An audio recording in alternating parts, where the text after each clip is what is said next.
Everyone, welcome back to Daily Devotions. Pastor Steve here, walking with you in God's Word, meditating upon the Psalms with you. We're in Psalm 78, and we kind of need to get after it pretty quick instead of a lot of introduction, because it's 72 verses.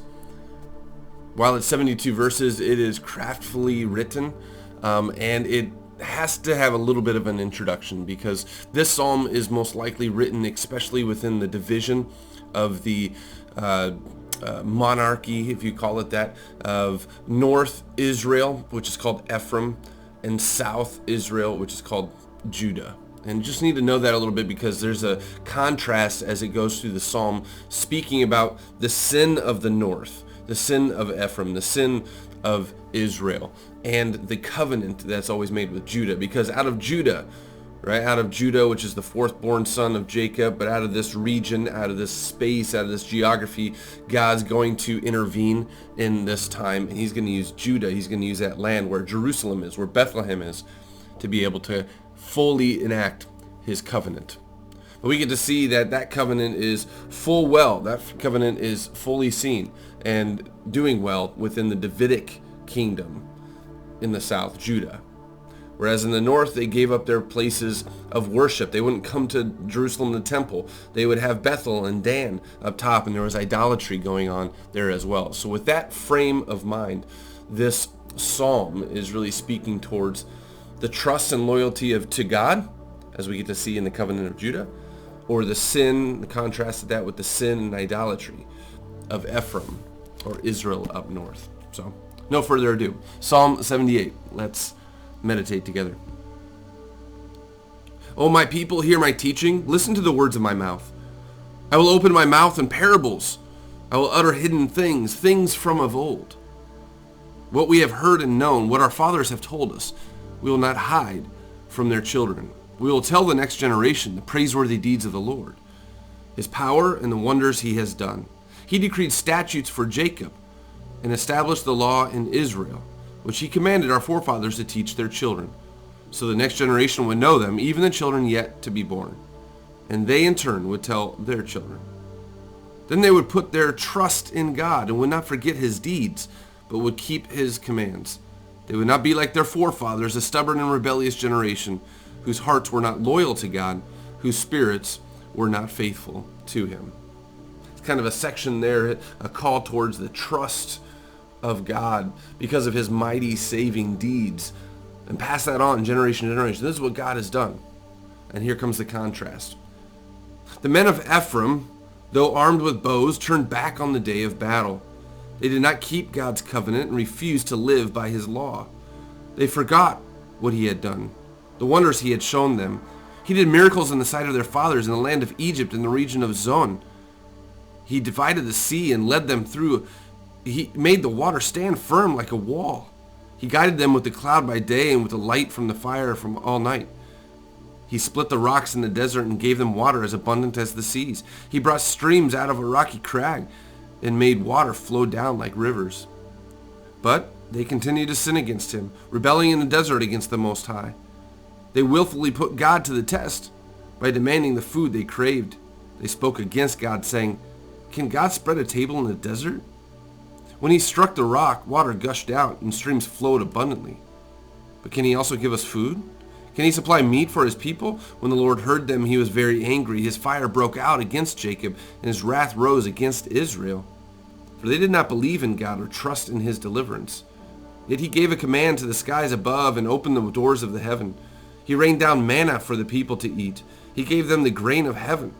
Men ate the bread of angels. He sent them all the food they could eat. He let loose the east wind from the heavens and led forth the south wind by his power. He rained meat down on them like dust, flying birds like sand on the seashore.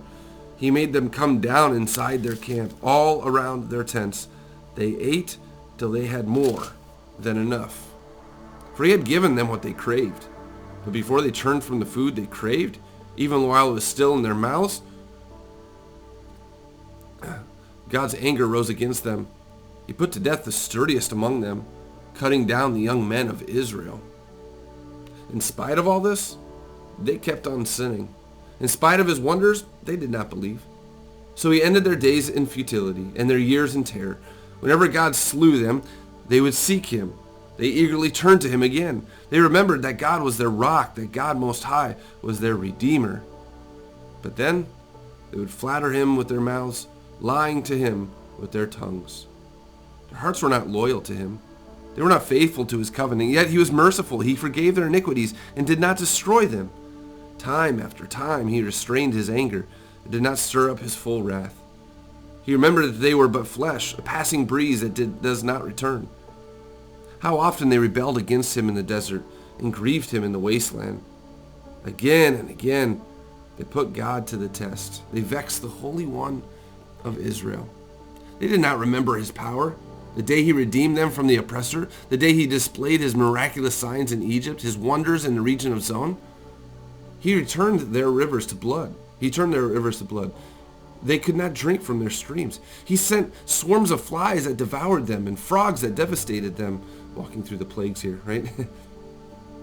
He gave their crops to the grasshopper, their produce to the locusts. He destroyed their vines with hail and their sycamore figs with sleet. He gave over their cattle to the hail, their livestock to bolts of lightning.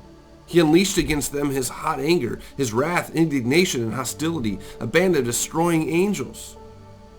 He prepared a path for his anger. He did not spare them from death, but gave them over to the plague.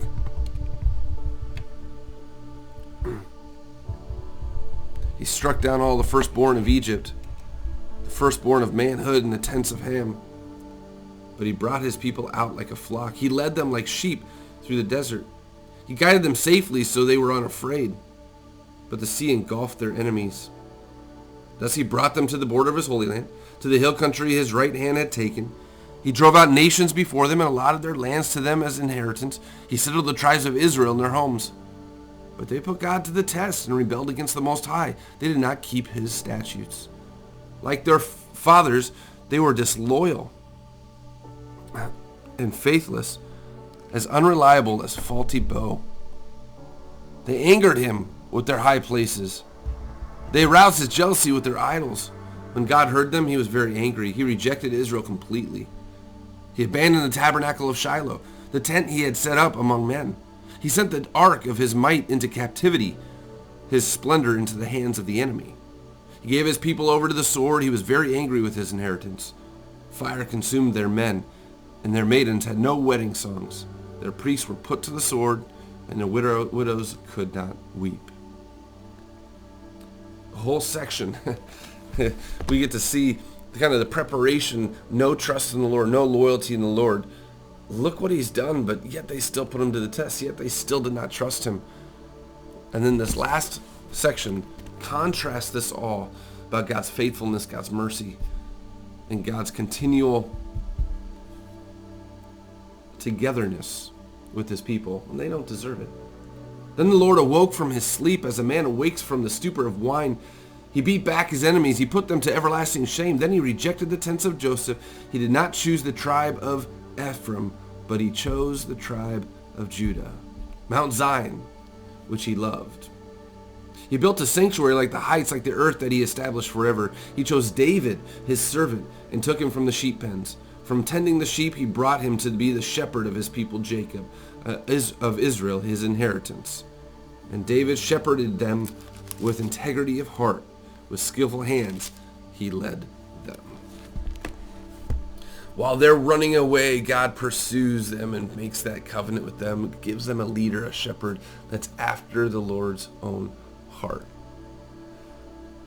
In the midst of the sin of man, the forgetfulness of his deeds, God continues to pursue his people, to be with his people, and to continue to enact his covenant.